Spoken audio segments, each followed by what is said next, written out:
Well, welcome back to another episode of the XR Industry Leaders Podcast. I'm your host, Brad Scoggin, the CEO and co-founder of ArborXR, along with my co-host, Will Stackable, CMO and co-founder as well.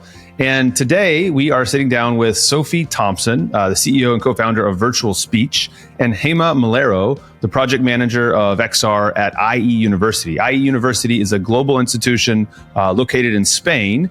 And Sophie and Gema are here to talk to us about how they've partnered together to integrate VR soft skills into training for the students' curriculum.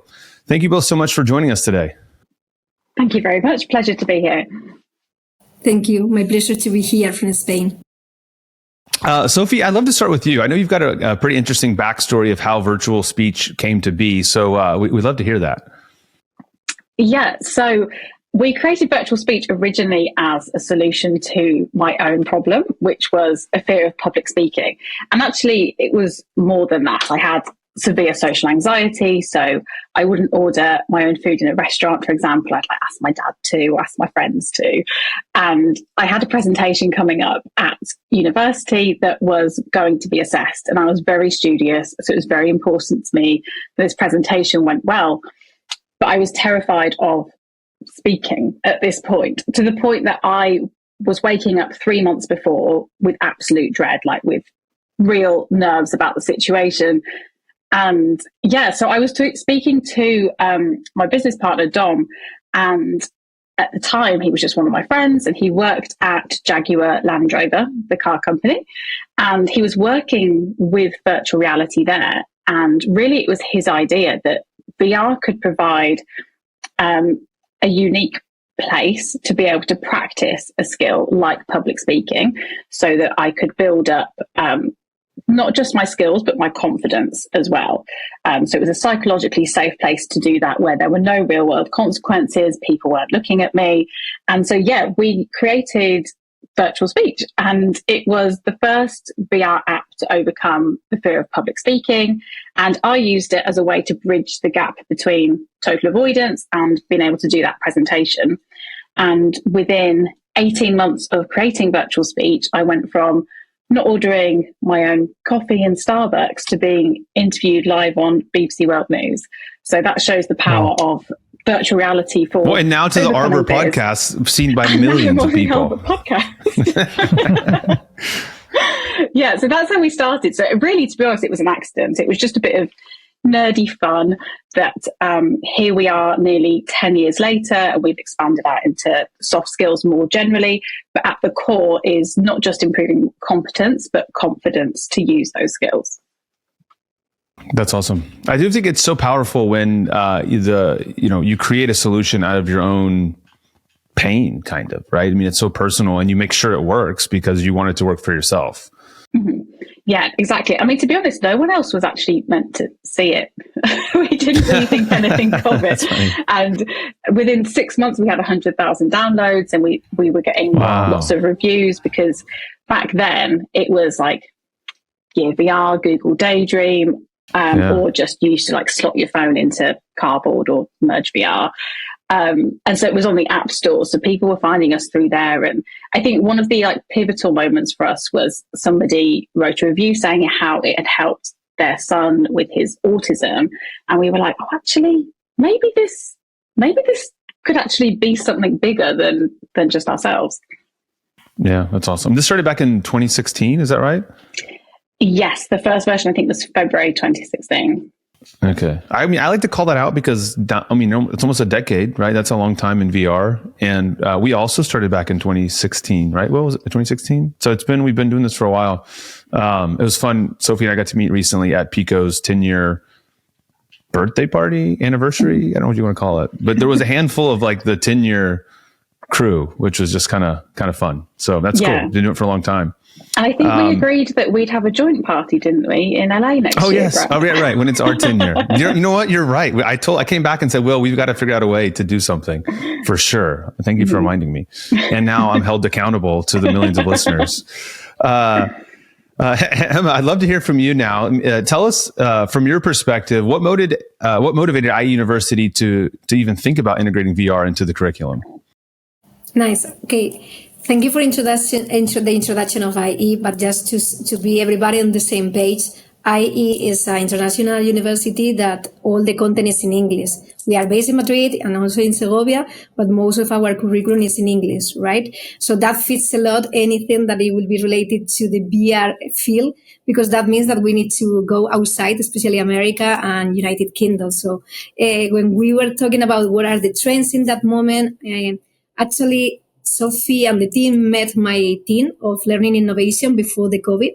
They were doing like a kind of pitch elevator training in that moment with the headsets, the Quest 1, that they were connected with the battery. So that was previously to COVID.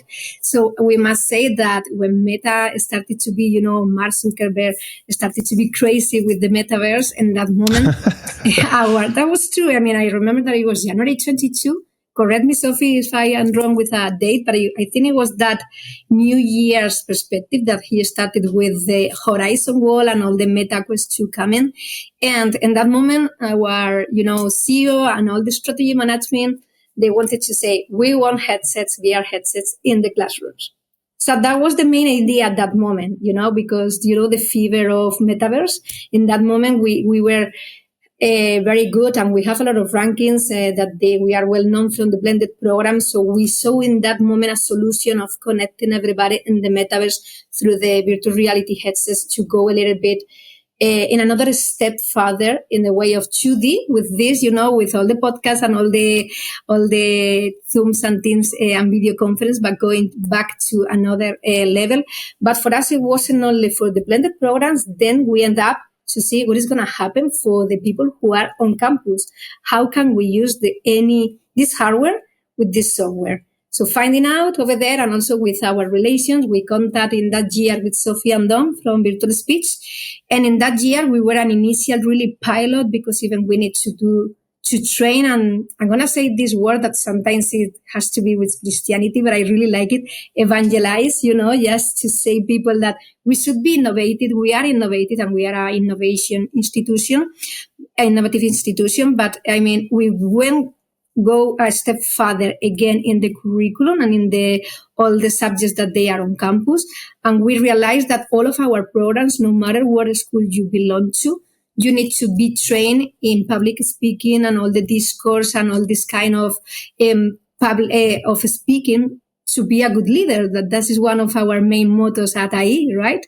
So we saw like a transversal program, and in 2023, we started to end up to do an exercise compulsory for more than 1,000 students that they were in master's programs.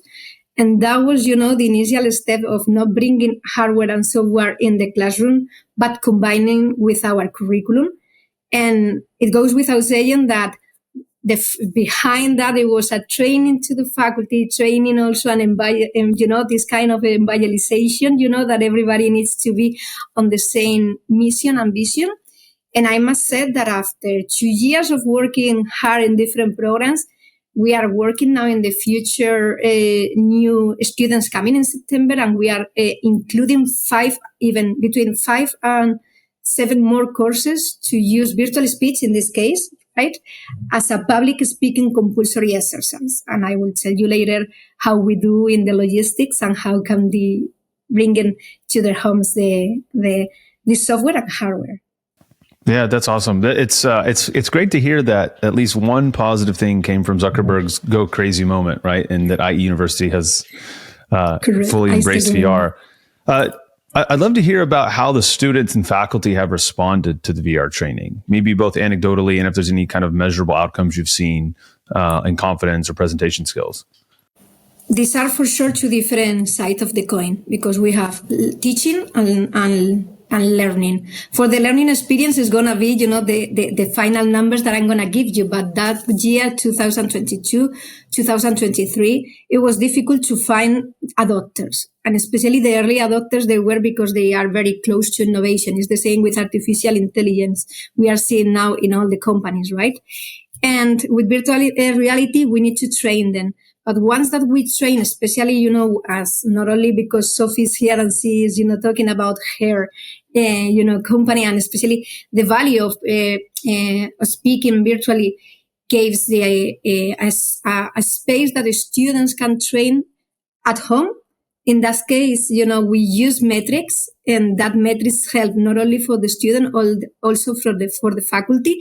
And we started to, let them know how valuable is for the faculty that they cannot listen to all the people every day to train them and to let them know what should be improved, what is fine, and what should be better, right? And that is only an asset for the two sides of the coin, for the people who is training and for the trainee. And also, I think apart from that, it's invaluable that now with the artificial intelligence, because also Sophie can explain to you, but I mean, the artificial intelligence is helping a lot. Once that you are in the virtual simulation, after that, when you end up, you have like a metrics, and that allows you immediately to know where should I correct or not. And the technology helps and transforms the way that we are teaching and learning. So that was a good asset. So interesting. So if we want to go back to you, what was your initial approach to working with IE University, and how did you choose virtual speech modules to fit into their academic structure? Yeah, so as Gema mentioned, we've been working together for a while now, and even pre-pandemic. And I think when we were first approached by IE, I was immediately impressed with the hunger for innovation and improving how students can learn. So it felt like a very natural partnership from the beginning, because we were both on the same page in terms of, one, learning, but two, how tech can enhance learning for students. So we've had a very collaborative approach from the start. I think even from that first pilot with that first class, which I think our first class might have even only had, say, like 20 people. It was really small.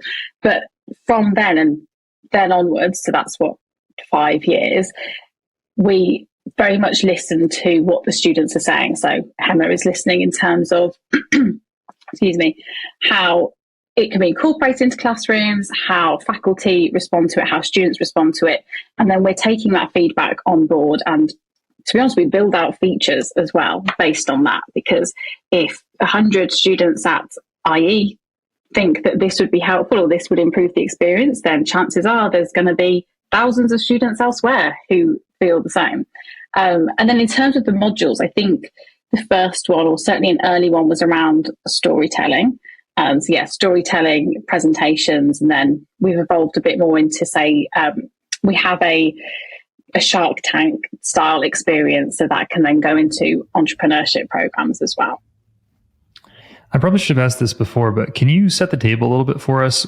How is virtual speech used on a daily basis in the university? If a student puts on a headset, what are they experiencing? Can you kind of talk us through it? Yeah, so if we take public speaking as the first example, so they'll put on the headset and then they can pick environments of different sizes with audiences of different sizes. They can upload their own presentation slides, notes, questions, or IE can push the questions down from the admin side as well. And they deliver their presentation. The audience is listening to what they're saying, so we'll ask them questions based on their unique presentation. So it's different then for every student.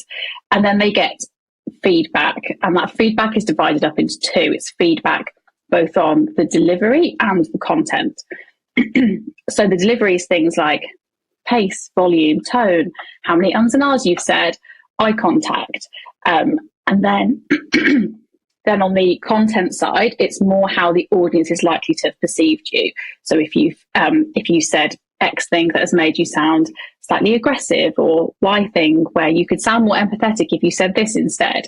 And so there's different levels of feedback. And then that feedback is also in other areas of the app where you can have role play conversations. So in the context of universities, you can practice a job interview. So you can upload your CV or resume, the job description, and have an interview that's tailored to your unique experience, the exact job you're applying for, and then you get feedback on that, you get suggested responses, and then you get all the feedback on the delivery and content that I just mentioned. And the next step is to have an AI coach, which is actually launching on the 3rd of June, so very soon. So that kind of is the last step in like the learning cycle. So you have your practice, then you have feedback, then you have reflection on that feedback, and then the coach is closing that loop and helping you to apply what you've learned to real world situations. I have two comments or questions. One, it's interesting, when you first explained this, I'm thinking about just getting in reps to overcome the fear, but it sounds like it's a lot more than that. There's actually feedback to improve the quality of your, or your ability to public speak. Maybe tell us a little bit, like what does that feedback loop look like? Yeah, so there's the practice where you can just stand in front of an audience in different rooms or have a role play conversation. Then there's also in-app training material. So there's a 10-minute exercise on mindset, for example, and building your confidence before you have any of these conversations or presentations. Similarly, there's a 10-minute exercise on eye contact. So you can also learn before you then go and practice, and then you receive the feedback, which is based on learning design frameworks and proven theories around each of those skill sets. Okay. Yeah, very interesting. And tell me, I guess, I'm curious, and you're the perfect person to ask because you had the fear of public speaking. You put on the headset and you feel like there's X number of people in front of you. I mean, how well does that mirror the fear of real public speaking for someone? Yeah, so it evokes that emotional response. So it does, logically, that there's not people there. And even in the role play simulations where the avatars look slightly different and they're more like computer generated, even though you logically know they're not real, you're looking at them and they're avatars, they don't look exactly like you and me. There's other things that go into evoking that emotional response. So, for example, something we noticed after the pandemic is that more people were using the public speaking content for a simple reason of they weren't used to standing up and presenting or standing up in meetings, even if it was with just 5 people. They weren't used to like that attention because we were all safe in our 2D laptops where we could sit down and be comfortable and nobody was actually looking. Boxers. Yeah, exactly. No one was like looking at us in the same way. So yeah, sorry, I forgot what your original question was now. No, just about how real it feels. Like how well does that mimic the fear that you felt, and you feel in real life? Yeah. So I spoke to one of our clients in the insurance industry a couple of weeks ago, and they were saying that one of their directors had used VirtualSpeech, and they were somewhat cynical about using VR and AI for these role play conversations. And this person had been in the industry for 20 years, had obviously had lots of difficult conversations and presentations. And she said that once she was using VirtualSpeech, she started sweating. So logically, she knows they're not there. There's no impact, but she immediately felt put on the spot because they've asked her a question and they're looking directly at her, waiting for her to answer. Yeah. Well, what's funny? I was going to say, we come out of the location-based entertainment years ago, and a lot of people are probably familiar with Ritchie's plank, where you think you're walking out, 20 stories up. And the very first thing we ever did in VR back in 2016, we had a kiosk in a mall around the holidays, and we had a 2x4 set up on the floor, and people were in line to do VR. And the number of people who were freaking out, it's exactly the same thing. Like they know 100% this is fake. And you got people falling on the ground because they think they're 20 stories up, freaking out. So you're right. It is, but that's pretty wild to think that it's so visceral that they're sweating, that's cool. Yeah. The power of immersion, and people who, if you haven't put on a headset, and probably most people listening have, but anytime you put a headset on somebody from the outside, it looks so silly. They're standing there waving their arms around, and then you put it on and you kind of have this light bulb moment where you feel something that you didn't expect. It's not like watching a movie. There's that famous Stanford experiment where they had kids watch a video of Oscar the Grouch dancing around. And then afterwards, the kid said, "Oh yeah, we watched a video of Oscar the Grouch." And then they did it in VR. And afterwards, they asked the kid about it. And the kid said, "Oh yeah, Oscar was here. We talked to him. He was in the room with us." So the ability for VR to actually form memories and the way that your brain processes being in a virtual environment is just so different. And if you haven't experienced it, it's really hard to describe. I'm curious, you talked about, I want to go back to something you said because I think it's significant. It sounds like you're building an AI powered engine to coach students. You talked about being able to upload your resume and the job description, which to me, it's wild to think about. You could have it that dialed in. It's not just generic training. It's very specific and tailored. Could you just talk a little bit more about what that looks like? How does AI change the experience for these students? Yeah, I mean, the AI makes it much more personalized for a start. So traditional, enterprise anyway, traditional learning methods where if we've all done like boring learning before, where it's an e-learning course, it's not very interactive, and it's very standardized. So if you, something like public speaking, if you're terrible at it or if you're excellent at it, you've been given the same course and you're not actually meeting the person where they are, you're not tailored to their needs at all. Whereas I think the biggest impact that AI has in learning is that it can be completely personalized to the learner. You don't have to have pre-scripted scenarios and a one-size-fits-all approach. You can go in, and it also means that you can view your learning as something continuous rather than a one and done because you've completed that course or you've completed that module. AI makes it much more personalized and adaptive. So as you improve, the AI can push you to improve further. Gema, I want to come back to you. Sophie's got to talk about a lot of the fun side of this and all the positive outcomes. You have the challenge of managing 600 devices across multiple campuses. Maybe share a little bit about that. Like, what have some of the biggest challenges been?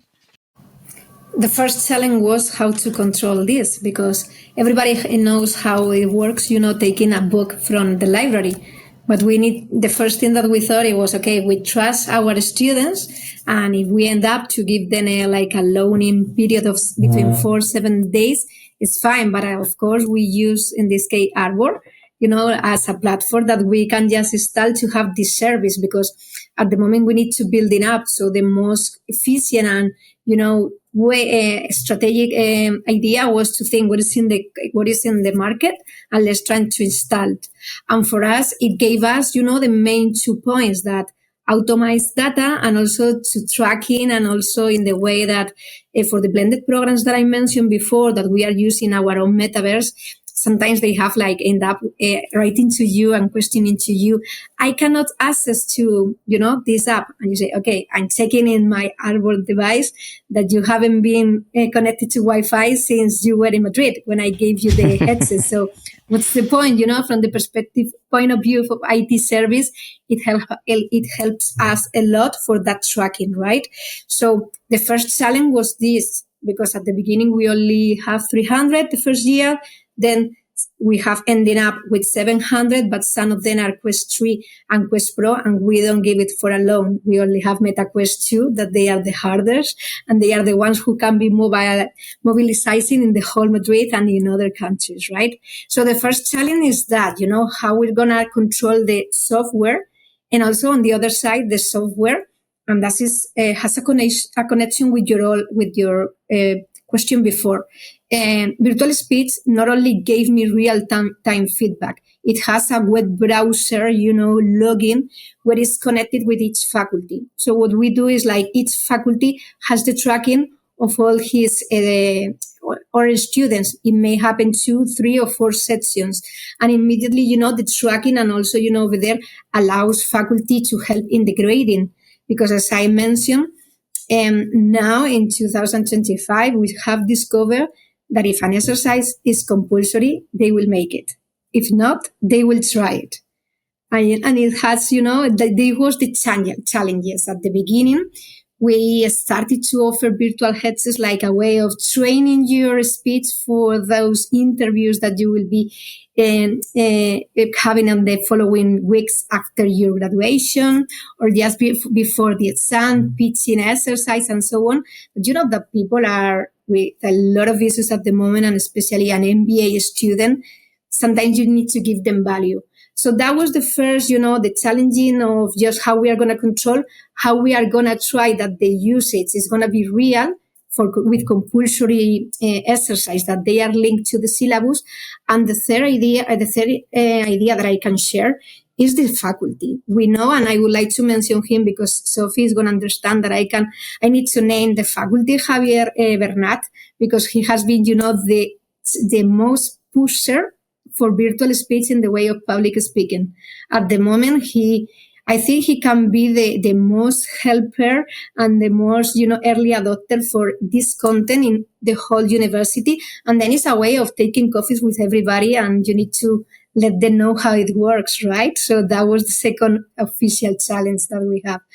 But after that also is especially, and yes, it's really important, but I'm well just to mention that is the mission and the strategy of the university. They knew that they wanted a headset in the school and in the classroom. So with that idea, that is a vision. The mission then implements in the academic areas. And with this content of virtual speech or another content that we use in sessions, it links especially with the way of teaching. So it has been a challenge, but after that, we are a big school and we have different ways of working with different students. And at the moment, I can say that when I talk and when I invited to say that we earn more than 700 headsets that they are using most of the day in different campuses, you see that the long race that you have done, it has a mission, and especially it's always related with technology. Our university focus in different ways of technology for learning and teaching. So that is a good point to start with. Yeah, that's great. And it's funny, you mentioned in there kind of just the people side of change management, which we sometimes forget. I know there's, I think Scott Berkey, he talks at all the conferences and he always says donuts, like take IT donuts. Like that's step one in bringing VR to your organization. As we maybe kind of move towards a wrap here, I'd love to give you both a chance, maybe kind of a quick hitter. Maybe Gema, you go first, and Sophie, you can bring us home. Giving advice to someone who's thinking about for the first time bringing XR to their university. What's one or two pieces of advice you might give, Gema? For me, as I mentioned, it should be with a mission and vision from the academic side. Because anytime that somebody comes to our XR lab corners, I say, I don't want to bring to any classroom technology for technology. If you want to have the wow effect, they can come here anytime and I can show them. So it has to be a connection and a correlation of what they teach. Otherwise, there is no sense, because I can go to any other, shopping center or mall and I can do the testing. And then the second one is that the faculty need to know what they want to ask the students. Otherwise, they are not going to show them what is the value.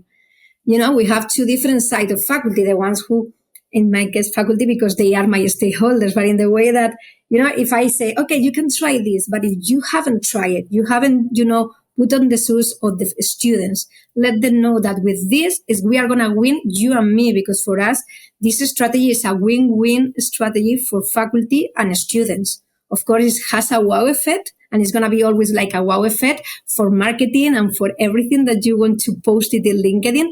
But for me, it's not the wow effect for the students, but also how the faculty are also, training and giving a step forward in the way of learning, because that matters. And that is what they make IE unique, in the way that we challenge not only the students, but also the faculty. And last, I must say that I always, anytime that I have a training with the faculty, I always say, I'm not doing this for the students who are studying in 2025.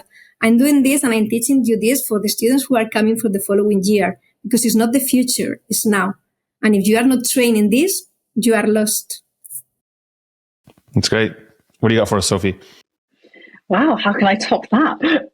So yeah, I think my golden nuggets of advice would be to measure the results from the start.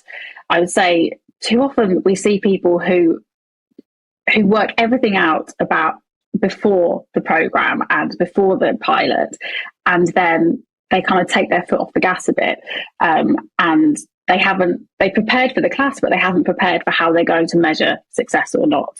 And it's really important to measure that whether you continue with immersive learning or not, to know what went well, what didn't go well, what was student feedback, and to also have any way to quantify the success on the learning outcomes as well.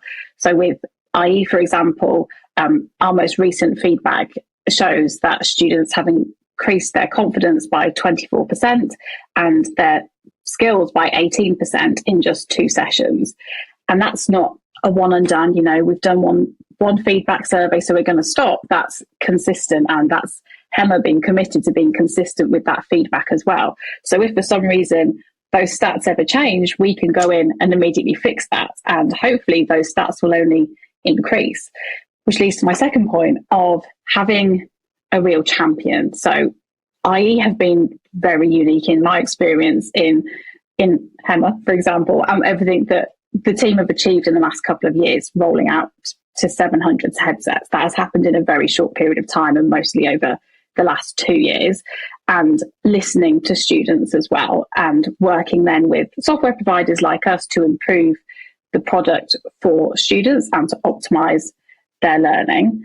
And my final nugget is around make it as easy as possible for yourself. So pick the most intuitive headsets, the most intuitive MDM, Arbor, and the most intuitive software as well, because if people are using VR for the first time, which a lot of students aren't, but a lot of them are as well, you want to make it as frictionless as possible. So I think always go with the most intuitive option, even if it may not be the most budget friendly, although they are all very competitive.